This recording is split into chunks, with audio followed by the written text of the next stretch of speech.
বাংলার প্রতিটি মাটি যেন নিজের ভেতর ইতিহাসের গন্ধ বহন করে। ঠিক তেমনই এক ইতিহাস ঘেরা জনপদ কুমিল্লার ব্রাহ্মণপাড়া থানার ষাটশালা গ্রাম। এই গ্রাম শুধু একটি ভৌগোলিক অবস্থান নয়, এটি একটি জীবন্ত ঐতিহ্যের নাম, যেখানে প্রজন্মের পর প্রজন্ম ধরে গড়ে উঠেছে এক অসাধারণ কুটির শিল্প।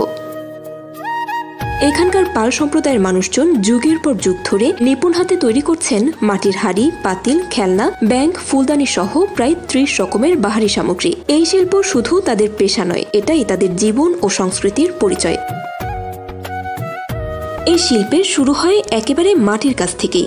বিভিন্ন স্থান থেকে সংগ্রহ করা হয় বিশেষ এক ধরনের এঁটেল মাটি, যা এই শিল্পের প্রাণ। এরপর সেই মাটিকে পা দিয়ে মাখিয়ে তৈরি করা হয় শিল্পের উপযুক্ত কাঁচামাল। তারপর সেই মাটি কেটে বানানো হয় বৃত্তাকার গঠন, গড়তে থাকে নানান আকৃতির পাত্র। এখানে কোনো মেশিন নয়, কারিগরের হাতই প্রধান অস্ত্র। কমলাদি কিংবা গোপালদার মতো কারিগরেরা নিজেদের অভিজ্ঞতা ও কৌশল দিয়েই নিখুঁতভাবে গড়ে তোলেন প্রতিটি সামগ্রী। তাদের হাতে যেন জীবন্ত হয়ে ওঠে মাটি। দেখে মনে হয় মাটির সঙ্গে তাদের রয়েছে এক গভীর প্রেম, যেন মাটি বুঝে ফেলে শিল্পের ইচ্ছা।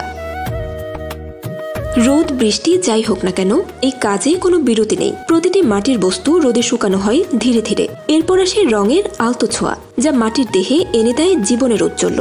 এরপর সেই পাত্র ঢোকে জ্বলন্ত চুল্লিতে, সেখানে তীব্র তাপে পুড়ে মাটি রূপ নেয় শক্ত ও ব্যবহারযোগ্য পণ্যে। তবে এই আগুন শুধু মাটি নয়, পোড়ায় কারিগরের শরীরও। ঝরতে থাকে ঘাম, গায়ের চামড়া জ্বলে ওঠে, তবু তাদের মন ভাঙে না। চুল্লির ভেতর এত গরমে বসে থাকেন কিভাবে জানতে চাইলে গোপালদা মুচকি হেসে বলে, গরম তো লাগেই, কিন্তু মনে হয় যদি কাজ না করি আমার ছেলে মেয়ে না খেয়ে থাকবে। তখনই আগুন আর আগুন মনে হয় না, এটা হয়ে যায় আমার দায়িত্ব, আমার ভালোবাসা। তার কথায় স্পষ্ট হয়ে ওঠে এই শিল্প শুধু কোনো কারিগরি কাজ নয়, এটি এক সংগ্রামের কাব্য, বেঁচে থাকার এক অনন্য উপায়।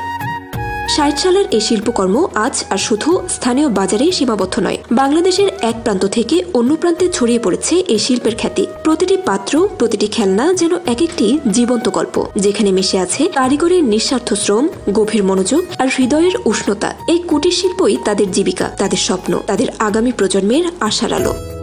তারা চান তাদের সন্তানরা স্কুলে যাক, লেখাপড়া শিখে সমাজে মাথা উঁচু করে দাঁড়াক। আর সেই আশাকে বাস্তব করতে তারা নিজেরা দিন কাটান চুল্লির আগুনের পাশে, ঘামে ভিজে, কাদামাটি মেখে নিঃশব্দে সৃষ্টি করে যান বাংলার কুটির শিল্প। এই অমানসিক পরিশ্রম আর সংগ্রামের মধ্য দিয়েই টিকে আছে আমাদের শত শত বছরের ঐতিহ্য।